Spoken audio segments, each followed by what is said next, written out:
겁이 나고 특별합니다. 아까 큰 소리 나고 그래서 지금의 사람의 깨달음이 이렇게 이제 다릅니다. 좁은 범위 내에서 명성을 얻은 선비인 곡사는 제한된 범위 내의 지식이나 경험을 가진 사람은 도에 대해서 말할 수 없거니와 도에 대해서 말을 한들 이해를 못합니다. 말할 수 없거니와 이해를 못한다는 거래. 그 사람은 지금까지 배운 관념, 이념, 교육된 바에 갇혀있기 때문에 새로운 관념이나 지식에 대해서 모르고 이해가시는 수가? 이해가 안 감수다. 안 감지야. 그냥 배운 것에 대해서는 아는데 배우지 않은 것에 대해서는 전혀 몰라. 그러니까 아까 말씀하신 또 죽음이 세계는 몰랐지야. 모르는 게 좋아. 야. 당연한 일이니까. 그래서 여기에서 북해학은 사람을 가두고 제한하는 것에 대해서 설명하는데 당신은 어떤 공간에 살았느냐? 어떤 공간에? 어떤 마을에서 살았느냐? 서귀포 와서 살려면 마을이만 주변에 거기만 사람이 서귀포에 대해서 설명하려면 설명해 줍니까? 당연히 예, 왔다 갔다 하는 사람은 모르지만 그냥 서귀포 사람은 제주시장 살아야 되고요. 제주시는 서울만 살아야 된다 이거야. 서울 사람들은 세계를 돌아다니면서 논할 수 있을 정도가 돼야 된다는 거지. 그러니까 덕이 없으니까 그런 개월 일을 못하는 거. 아, 그렇지 맞습니다. 그러니까 그러나 오늘부터 공부하면 충분히 가능하다는 거래. 예, 이제는 더 공부를 해야 된다는 거래. 어떻게 하면은 교원이 이 덕 공부를 해서 내가 이 서귀포에 살면서 그러면은 어떤 시간을 살았느냐, 어떤 경험을 하고, 어떤 교육을 받고, 어떤 관념을 갖고 살았느냐, 이것이 나의 활동을 제한한다. 예. 그러나 이거는 나는 제주에 살아도 텔레비로 세계를 보듯 다 이해할 수 있어야 돼. 예. 그게 신이 아닌 이상에는 될 수가 없어. 지금의 하백이 이 말의 뜻을 알았어야 이제야 하백이 나는 황하강에 신이 다스리는 신이요 했는데 나 이상이 없다 하니까 바다의 신을 만나니까 그래서 이제는 그 북해학이 말하기를 당신은 한계를 벗어났습니다. 당신이 하고픈 일을 할 수가 있습니다. 이제야말로 왜? 그래서 이제는 당신이 오늘까지 얼마나 추한지 부끄러운지 알게 되었습니다. 예. 당신은 앞으로 도에 대해서 말을 할 수 있게 되었습니다. 여기서 깨우쳤수가? 예. 깨우쳤지? 오늘 이 단계에서 이제는 제주시 단계 가세요. 다음에는 또 서울, 다음 시간에는 서울까지 갈 겁니다. 네. 서울보다 더 미국까지 가고. 예. 이제 나 바다, 나 북해하기 말라기를 나는 바다 밑에 미려라는 조그만 구멍이 있습니다. 그러니까 물이 홍수가 나도 가뭄 위에 물이 빠져도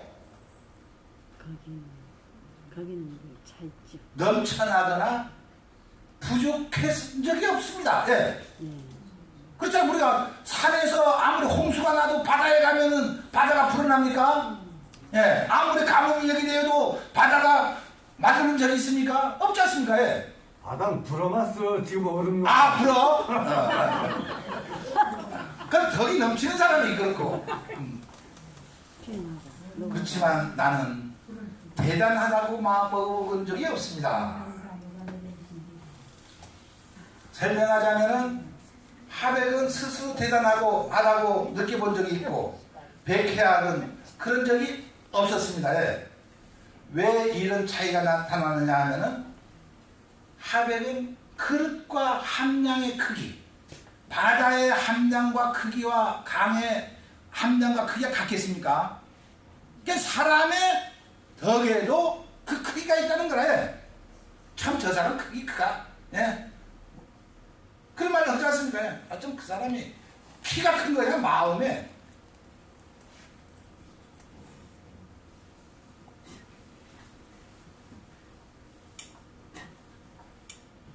그래서 하백은 자기 그릇이 작다는 것을 이제 늦게나마 알았습니다. 예.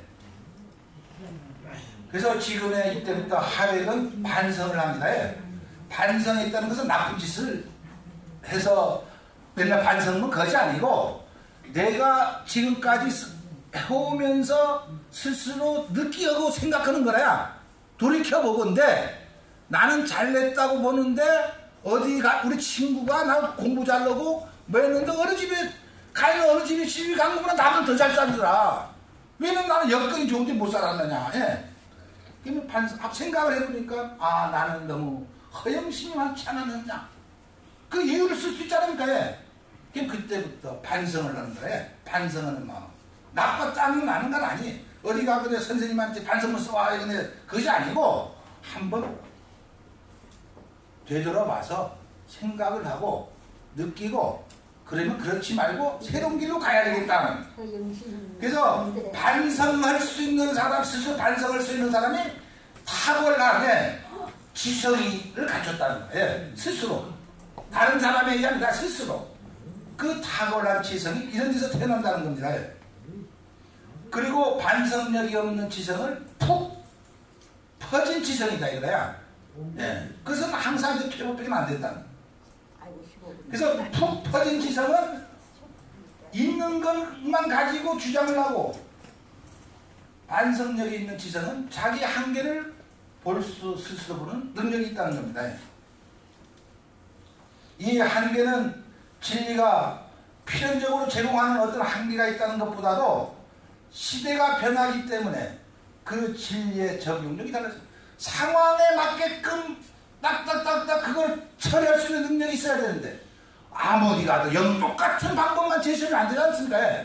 맞을 수도 있고 틀릴 수도 있는데 여기는 필요 없는 지식을 감춰 놔뒀다가 있으면 때에 맞는 써먹을 때가 나온다는 거라. 그러면 우리가 상황에 맞게끔 대처할 수 있는 지식을 없더라면 그때 즉시 꺼내 쓸 수 있고 창조할 수 있는 수준에 이르러야 된다는 거예요.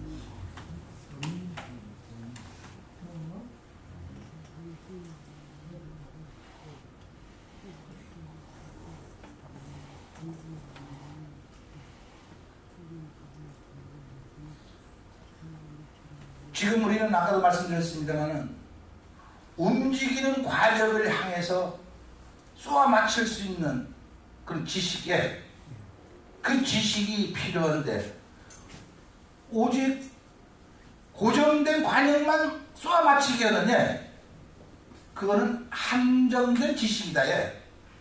그건 나 혼자 놀이로는 될 수 있지만은 그냥 그게 향원이라는 말이 있어야 동네 향원이라고 하는데 이것이 지배하는 사회는 그냥 향원이라는 말은 우리가 이게 말하는 선생님 저 사람 경험이 많고 뭐 그것이 향원이라 해. 그래서 여기에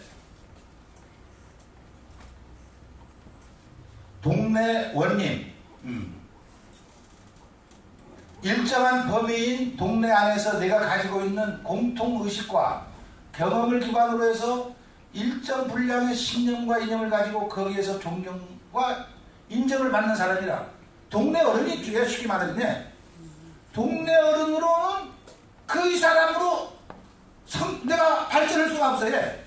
해도 항상 그 밑에 잘내도 그 밑에 이거를 벗어나야 된다. 공자는 향원을 덕이 파괴자라고 했습니다. 예.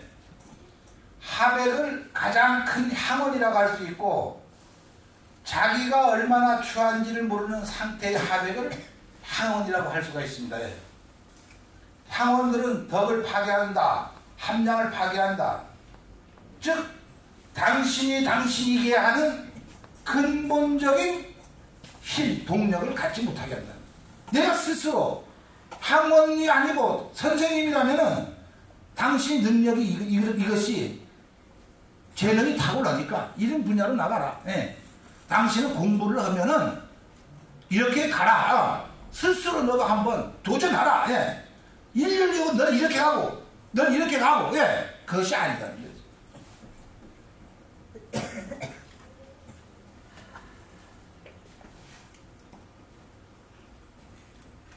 향원을 대단한 사람으로 보면 하백으로서는 자기는 하백 이상으로 할 수는 없습니다. 이 하백이 스스로 존경받는 것에 만족하고 좋아하면 밑에 있는 사람들은 한계를 돌파해서 나아가게 하는 것이 아니라 그 안에 꽉 잡아주는 꼴인데 우리 마마보이 듣지 않습니까? 자기 아들은 내 아들은 착하고 똑똑하고 해 부모 치마에서만 놀게 하면은 그냥 그걸 끝나본다는 거지. 어머니의 수준비가 안 돼. 기상 올라갈 수가 없어요. 마음대로 놀아라 이거래. 그래서 동네에는 동네 향원이 있고 또 사람도 자기 마음 안에는 자기 향원이 있어야 나만. 네. 그러니까 요번에 우리 아들 뭐 이제 잘나고 뭐고 뭐 손지만 야 그런 애들 짬뽕이나 사면 자랑하라 해.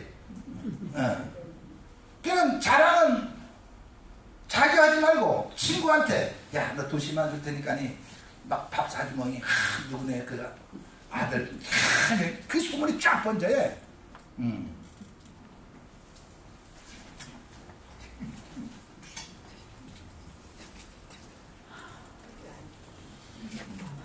그래서 여기는 그 제가 이 공부를 했는데 오행이라는 거는 오행을 그려놓은 어떤 우리 그 오행은 옛날에 세상을 보는 눈이라 해.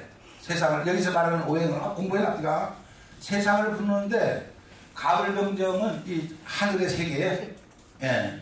다음에 거기에도 그 가운데가 토가 있어요. 토가 마음이다. 덕. 예, 하늘에도 덕이 있다. 예. 다음에는 우리 지구, 땅에서 이 토가 있는데 여기에 자축기묘 진사음이 12지지가 있지 않습니까? 예. 그럼 여기에 축, 진, 미, 술이 토라야. 그러면 여기 오면 우리가 여기가 토 마음이라 이거는 가운데 있는 토는 요거는 중앙이고 그러면 우리 토의 가운데에 식물이 자라지 않습니까? 예. 봄, 여름, 가을, 겨울 넘네.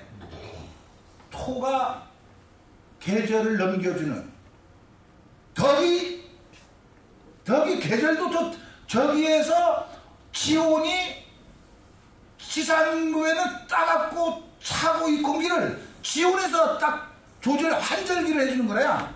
우리 환절기 감기경이 아닙니까? 그냥 봄에서 여름, 여름에서 가을, 가을에서 겨울, 겨울에서 여름 갈 때 사람이 마음에 우리가 계절의 변화를 읽으면서야 우리가 봄철에 꽃이 피어 종자를 파종해서 여름철에 자라서 겨울철에 수확을 까니까 다음에 가을의 수확 아이고 살아있구나. 아니 이제 살아있다는 거. 아까는 죽었어요. 그래서 겨울에는 평가를 해야 이거를 저장할 거냐 팔 거냐. 요거는 종자용 식량 팔고 이런 과정을 식물에서는 그렇게 되는 거. 사람의 마음에서는 내가 봄 오면은 120세까지 봄에는 어떻게 내가 부모 밑에 신라에서 태어나서 여름철에 원기왕성하게 활동을 하고 가을 되면은 지금 이 시기 아닙니까? 예. 그걸 가지고 나쁜 거 싹 정리를 싹 해주네. 이제 여기서 옳고 그름을 아니 여기에서 내가 나쁜 걸 다 정리하고 겨울 되면 이거를 남아서 이걸 가지고 새롭게 생활을 살아가는 설계를 이제 해가는 과정이 사람이나 지구에서나 만물에 전부 이런 과정을 겪어가면서 동물의 세계에도 식물이나 동물이나 인간에서 여기서 모든 사람에게는 마음에 그렇게 이제 우리가 간 거라. 그 다음에 이게 내가 정리를 했습니다. 우리가 서울 가면 동대문, 서대문, 남대문 뭐 있지 않습니까? 북대문이야. 북대문은 창경원 쪽이고요. 그러면은 동대문은 뭐냐면은 흥인지문이네서 저 흥인이라는 거 싹긴 짝은 봄에 싹이 왕성하게 일어나라는 거야. 근데 일제시대 자 동대문 서대문을 다 바꿔본 거야. 여기에서 나가 하는 게.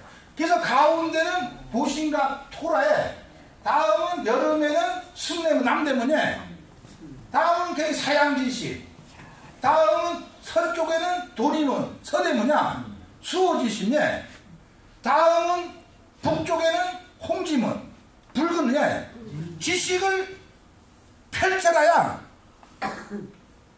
지혜를 펼쳐라야. 이것이 사람이 자연에서 모든 동식물이 자라고 인간의 마음에서도 이 계절의 변화를 가지면서 반성 그 해의 성과를 가지고 정리하면서 덕귀에 그 크기를 나무 자라도 키우라 이거야. 그럼 키웁디가 못 피웠으나 지금 반성해야지. 예. 그래서 요거만 가지면은 한 2시간 강의해야 돼. 그냥 동양의 인문학은 이걸 가지고 전부 확대해서 그런 거라. 제일 처음에야. 예. 그냥 이거 완전 다 터득해버렸지. 예. 가만히 하지는, 얼굴만 봐도, 웃는 것만 봐도, 그 모습까지 다.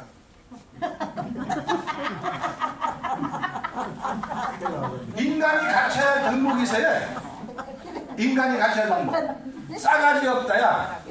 그러면, 요 싸가지 없는 무식을 막 받자는 거야. 그냥, 싸가지라는 말은 어째서 유래되냐면은, 이거 다음에 나옵니다. 동대문은 인이 사람에게는 인이고, 식물에서는 쌀이다. 종자의 싹. 우리 사과 보면 그 씨, 행인, 살구가 행인이네야. 살구.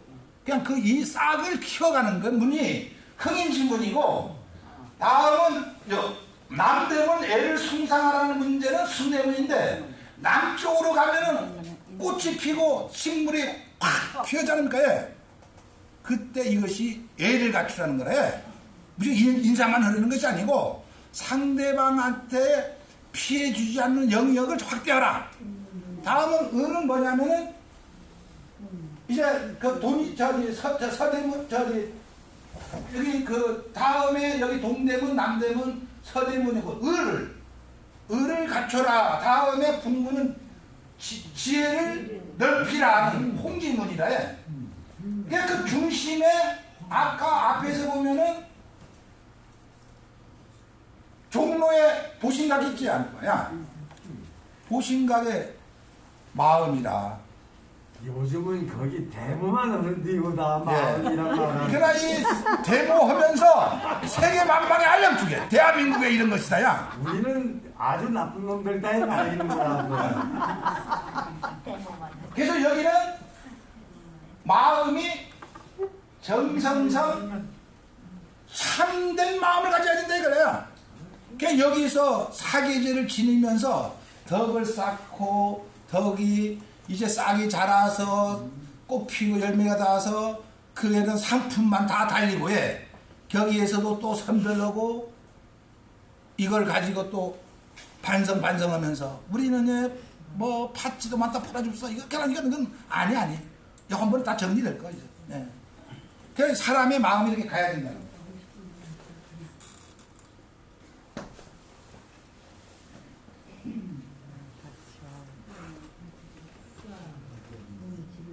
그래서 이 오상이라는 거는 인예지를 인간이 갖춰야 할 덕목을 5개로 놓은 거야.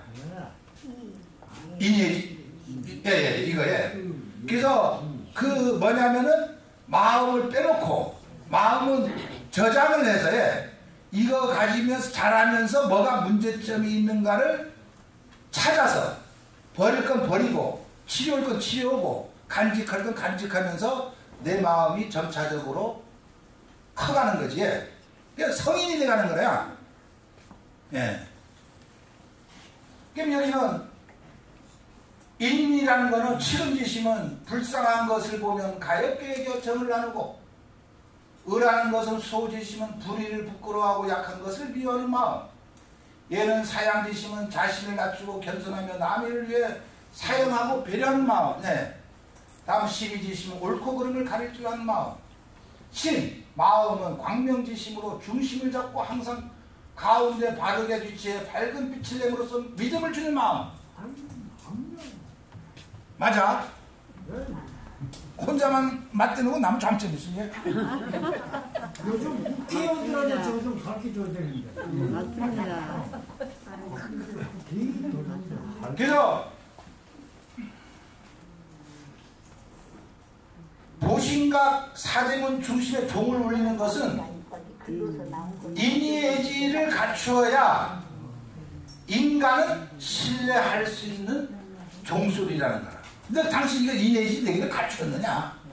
뚱 하면은 우리 연말에 뚱 하면은 우리는 지난해에 올해의 모든 일들을 갖추고 반성하면서 내년을 맞이하겠습니다. 올해 정리하겠습니다. 새로 태어나겠습니다.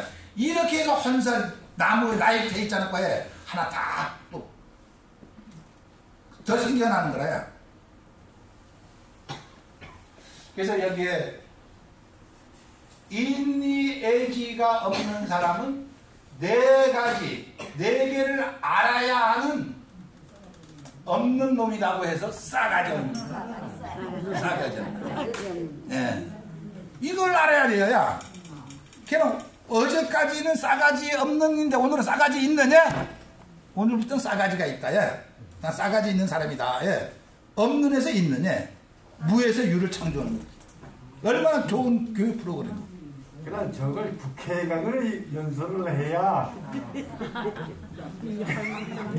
그 싸가지들이 인간성의 기본도 안 갖춘 사람들, 믿음이 없는 인간관계는 정말 삭막하고 살벌한 것 같습니다. 나는 어떤 사람인가 돌아보며 부족한 부분도 반성을 하고 자부심도 가져봅니다.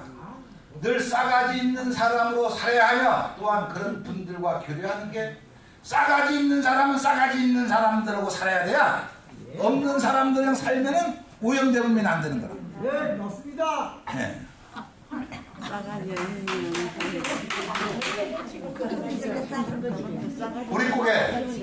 우리 국에는 어때서 생겨났느냐에, 조선 왕조의 영조 35년 왕후가 세상을 뜬 지 3년이 되어 새로 왕후를 뽑고자 하였습니다. 온 나라에서 맵시 있고 총명하고 지혜로운 처녀 20명이 뽑혀 간택시험을 치르게 되었는데, 이 중에 서울 남산골 김항구에 15난 딸도 있었습니다. 드디어 간택시험이 시작되었는데 자리에 앉으라는 임금이 분부에 따라 처녀들은 자기 아버지 이름이 적힌 방석에 찾아 앉았습니다. 그런데 김씨 처녀만은 방석을 살짝 옆으로 밀어놓고 그 옆에 살포시 앉은 것이었습니다. 임금이 하도 이상하여 그 이유를 물었더니, 자식이 어찌 갇힌 조남이 씌어있는 방석을 깔고 앉을 수 있으려니까? 뭐든 지장한 말씀입니까? 그러면요. 예. 아버지를 또 내가 깔고 앉으니까야. 잘 모르고 당했어. 몰라야. 임금이 문제를 내기 시작했습니다. 이 세상에 이 세상에서 제일 깊은 것은 무엇인고? 그러니까 동해 바다옵니다, 서해 바다옵니다, 남해 바다옵니다 하는데 김씨 처녀만은 마음속이 제일 깊은 줄 나옵니다. 여기서 되겠어야? 맞습니다. 네, 바다 깊이는 잴 수, 마음은 잴 수 없다. 야. 옛날에도 이렇게 덕을 강조했어요.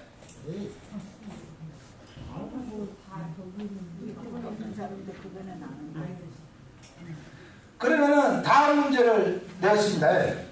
무슨 꽃이 제일 좋은고? 네, 복사꽃이 옵니다. 모란꽃이 옵니다. 양귀비꽃이 옵니다. 그런데 김씨 처녀만은 목화꽃이 제일 좋은 줄 알아옵니다. 그건 어째서 그러는고? 다른 꽃들은 잠깐 펴있을 때 보기는 좋사오나 목화꽃은 나중에 손과 천이 되어 많은 사람들을 따뜻하게 감싸주니 어찌 제일 좋은 꽃이라 아니할 수 있습니까? 맞습니다. 이게 덕이라는 거야. 한 번만 보고 말고야 다음 단계를 생각할 수 있는 거야. 예. 예. 그러나 없는 사람은 눈앞일 것만 해. 다음 단계를 생각해. 그래야 지식을 학교에서 공부한 것만 가르칠 것이 아니고 성인이 되면 자기가 이걸 가지고 새로 만들어내야 된다 이거야. 맞아요. 그러나 선생은 꼰대다. 우리가 색을 만들려고 하면 이런 교육을 바탕으로 해서 지식 공부를 하면은 애들도 나 다음 단계는 이걸 뭐 해야지? 뭐 해야 돼? 스스로 간다는 거라야. 이것이 안 돼놓고 무조건 그저 암기식으로 가다 보니까 우리가 다 이렇게 되는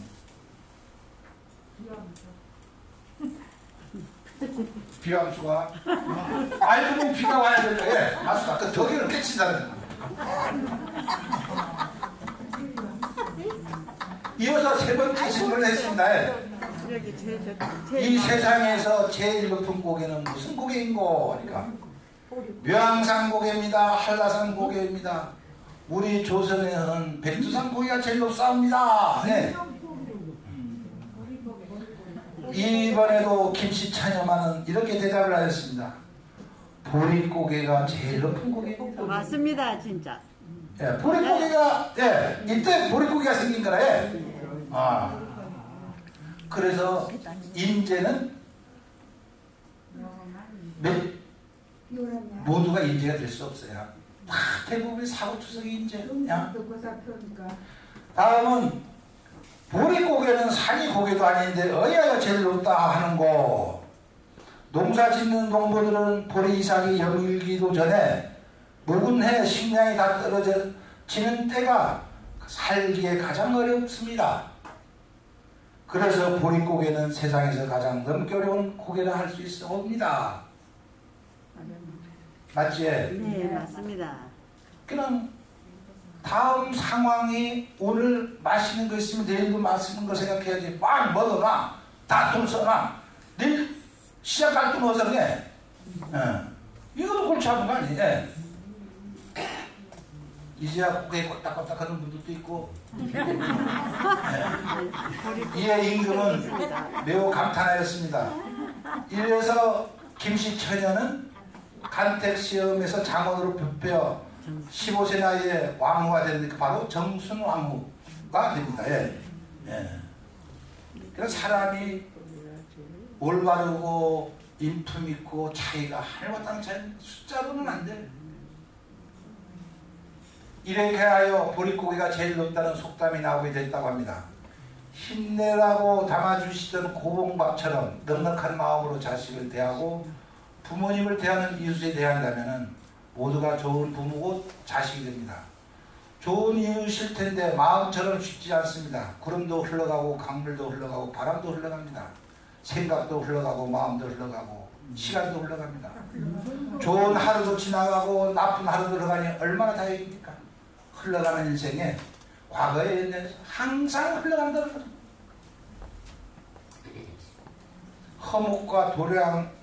허목의 도량과 송시의 담대함이라 해. 허목의 도량과 송시함. 송시열이 들어봤지? 네. 조선 후기 효종 때 당대의 두 거물 정치인입니다. 명의이자 영의쟁이를 지닌 남인의 거두, 허목과 학자이며 정치가이기도 한 효종의 스승인 노론의 영수 송시열의 이야기입니다. 당시에 이 두 사람은 아쉽게도 당파로 인해 서로가 원수처럼 지내는 사이였습니다. 그러던 중에 송시열이 큰 병을 얻게 되었는데 허목이 이술의 정통함을 알고 있던 송시열이 아들에게 비록 정적일망정 내 병은 허목이 아니면 못 고친다 찾아가서 정중히 부탁하여 약방문 처방전을 구해오도록 하라 하고 아들한테 보냈습니다. 사실 다른 당파에 속한 허목에게서 약을 구한다는 것은 죽음을 자처하는 꼴입니다. 근데 이제 여기에서 송시열의 아들이 찾아오자 허목은 빙그레 웃으며 약방문을 써주었습니다. 아들이 집에 돌아오면서 약방문을 살펴보니 비상을 비롯한 몇 가지 극약들이 섞여 있어 달려먹으라는 것이었습니다. 아들은 허목이 못된 인간성을 원망하면서 또 아버지 송시열에게 갖다 드렸습니다. 약방문을 살펴본 송시열은 아무 말 않고 그대로 약을 지어두라고 하고서 약을 달여 먹었는데 병이 깨끗이 나았습니다. 허목은 송시열의 병은 이 약을 써야만 나을 텐데 그가 이 약을 먹을 담력이 있을까라 이거야. 죽이려는 게 아니고 이 극약이 들어가야만이 그 병을 낫친데 이것도 처방전 보니까 극약인 줄 알면서도 송시열이가 먹었다는 거야. 그것도 덕이 쌓였으니까 뭐. 그렇죠 맞습니다. 그래서 송시열은 허목이 비록 정적이긴 하지만 병을 이용해서 자신을 죽이시는 분은 아니다 이거지. 싸울 때 건강할 때 싸우는 거지. 그 약점을 이용해서 치자는다 이거지. 그것이 덕이 있는 사람이다. 싸울 때 싸우더라도 송시열이 완쾌했다는 소식을 듣자 허목은 무릎을 탁 치면서 송시열의 대담성을 찬탄했고 송시열은 허목이 도량에 감탄했다는 거예요. 그렇지 않을 거야. 큰 거목들도 이렇게요. 우리나라 정치인들은 전혀 틀려요. 이런 사람들은 역사에 계속 흐르고 서로 당파 싸움으로 대적을 하는 사회이지만 상대방의 인물됨을 알아보고 인정을 하는 허목과 송시열과 같은 그런 인물들이 현대에 있었으면 좋겠습니다. 저도 이렇게 바람수다에 어디가 강의 안 해도 사람은 믿음과 함께 젊어지고 이심과 함께 늙어갑니다. 옛날에는 이심 많이 했지 요즘은 안 하지만 이심하다 보면 막 손해보는 거 자기가 자기 마음이 좁다는 걸 알자는 거예요. 다음은 사람은 자신감과 함께 젊어지고 두려움과 함께 늙어갑니다. 나이 들어야 또 사람은 희망이 있으면 젊어지고 절망이 있으면 늙어갑니다. 오늘부터 희망하는 거라. 나를 비우면 행복하고 나를 감추면 모든 것이 아름답습니다. 밥 덜 먹어야 돼요. 나이 들어 밥 먹으면 소화 안 돼요. 조금씩만 먹으면 소화가 잘 돼요. 우리 걸음하는 항상 70%만 밥 먹으면 소화가 안 돼서 가장 나이 들면 오늘도 사람이 더 그리워지는 좋은 날 되시고 행복하십시오. 아시타비 내 노란물 나는 옳고 너는 그러다는 뜻으로 한자로 쓰면 아시타비는 내 말은 나는 옳고 남은 그러다는 뜻이지요. 즉 똑같은 상황에 처했을 때 자신과 타인을 다른 시선으로 바라보는 이중잣대를 나타내는 말입니다. 사이가 일하는 것은 좋게 보이고 아들이 일하는 것은 못마땅하다니. 어느 날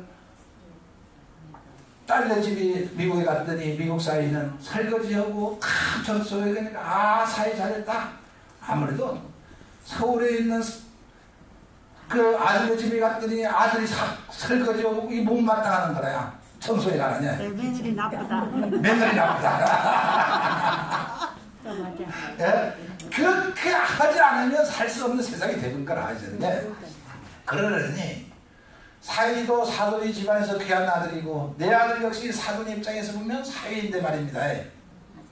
이것은 절대 웃어넘길 일이 아니며 입장을 바꿔서 한번 생각해 보십시오. 예. 그러니까 이것이 덕을 감추라고. 이것은 엄연히 편견이며 죄악일 수도 있으나 그것을 죄로 여기지 않으니 그것이 더 심각한 문제인 것입니다. 요즘 흔히 내노란불이라는 말을 많이 쓰고 있습니다. 내가 하면 로맨스요 남이 하면 불륜이라는 뜻이 줄임말이지요. 사자성어라고 오해할 수 있는 이 단어는 1990년대 정치권에서 만들어져서 지금까지 오프라인과 온라인에서 활발하게 회시되는 말입니다. 그렇다면 우리는 어떤 사람일까요? 혹시 나 자신도 아시타비 내노란불을 남발하며 살고 있지 않는지 한번 생각해 볼 따름입니다. 바보와 머저리에 나는 바보인지 머저리인지 이제 분간하는 방법에 어느 면접관이 면접시험에서 얼굴이 말처럼 생긴 응시자에게 이렇게 엉뚱한 질문을 하였습니다. 여보게 자네는 지금 마치 넉나간 사람 같은 얼굴을 하고 있는데 얼굴이 무척 길구먼. 혹시 머저리와 바보가 어떻게 다른지 아나? 면접시험관 딱 시험을 냈어요. 그 면접관은 이 말을 들은 청년의 얼굴을 붉히고 화를 낼 줄 알았는데 청년은 태연하게 대답하였습니다. 네, 결례되는 예의 바르지 않은 질문을 한 사람은 머저리고 그런 말에 대답을 한 사람은 바보입니다. 그러다 면접시험에 가거나 이거 이출 말하면은 합격 데리고 안 데리고 와. 이 기막힌 대답을 한 청년은 결국 합격했습니다. 우리 같으신 일반 사람 같으신 과연 참 재치가 있는 놈이구만. 오늘 이제 다 됐습니다. 5분 안 있으면 오늘과 옛날 오늘은 이거 잘 들어야 됩니다. 오늘은 달나라는 가까워졌냐 달나라가 오늘날 달나라는 가까워졌지만 마주 보는 이웃은 점점 멀어집니다. 마지막이고 옛날에는 먼 길을 발로 걸어서도 어른을 찾아뵙지만 오늘은 자동차를 타고도 어른을 찾아볼 줄 모릅니다. 다음은 옛날은 병원 없어도 아픈 곳은 적었지만 오늘은 병원은 늘었어도 아픈 곳은 더 많아졌습니다. 옛날에는 사랑은 작게 해도 어린애는 늘어났지만 오늘은 사랑은 많이 해도 어린애는 줄고 있습니다. 옛날 사랑 적게 해서와 옛날에는 짧게 살아도 웃으며 행복하게 살았지만 오늘은 길게 살지만 불행하게 울상으로 살아갑니다. 그것도 맞아요. 옛날엔 대가족이 살아도 싸움을 모르고 살았지만 오늘은 소가족이 살아도 싸움을 벼슬같이 합니다. 맞아요. 옛날에는 범죄가 없으니 법이 없어도 살아갈 수 있었지만 오늘은 범죄가 많으니 법 없이 살아갈 수가 없습니다. 맞아요. 옛날에 콩 한 쪽도 이웃과 나누기를 좋아했지만 오늘은 이웃이 콩 반 쪽도 빼앗기를 원합니다. 옛날엔 어른이 대접을 받고 살았지만 오늘은 젊은이가 대접받기를 원합니다. 삼광오륜이 땅에 떨어지고 족보가 거꾸로 물구나무를 선 세상이지만 한번 질끈 감고 너털 웃을 수밖에 없는 세상. 오늘도 행복하시고 어찌하든 아껴서 자신 물려줄 생각 말고 남은 인생 아프지 않고 살아갑시다. 맞습니다. 참된 삶이라야 조금 손해본 듯 살아가야 좋은 관계를 유지하고 조금 져주는 듯 살아야 마음이 편안합니다. 조금 모자란 듯 살아야 삶이 활기차지고 조금 부족한 듯 살아야 인생이 깊어집니다. 조금 부족하고 모자란 듯 살아야 좋은 것들이 채워져 인생이 풍성해집니다. 삭막한 인생길에 서로 배려하고 양보하는 마음이 좋은 인과관계를 만들 수 있습니다. 내가 잘난 것이 아니라 조금 부족한 듯 모자란 듯 여유를 주는 삶을 영위하십시오. 그래서 다른 사람이 그 자리에 돌아와 함께 행복을 엮어 즐길 수 있는 삶이 되기를 빌겠습니다. 마지막입니다. 다음에 다 됐습니다. 하여튼 오늘의 2시간이지만은 그 약간의 개념 정도는 알았어요.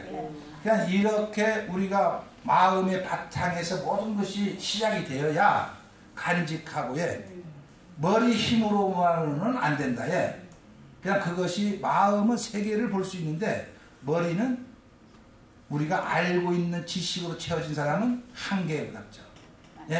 그냥 학교 다닐 때 배웠으면은 지식을 생산하는 사람이 돼야 되는데 배운 지식으로 우리는 지금까지 살아왔어요. 그냥 앞으로 우리가 선진국으로 가려면은 우리 모든 국민이 행복해지려면 내 스스로 뭔가 요리를 하나 하더라도 맛있게 상대방이 칭찬 들을 수 있는 그런 마음을 갖고 정성을 다한다면 우리도 여생을 즐겁게 살 수 있지 않겠느냐 하는 생각을 했습니다. 오늘 막 즐겁게 하려고 나중에 실력이 덜 돼갖고 죄송합니다. 하여튼 감사합니다. 빼드릴게요. 잠깐만요.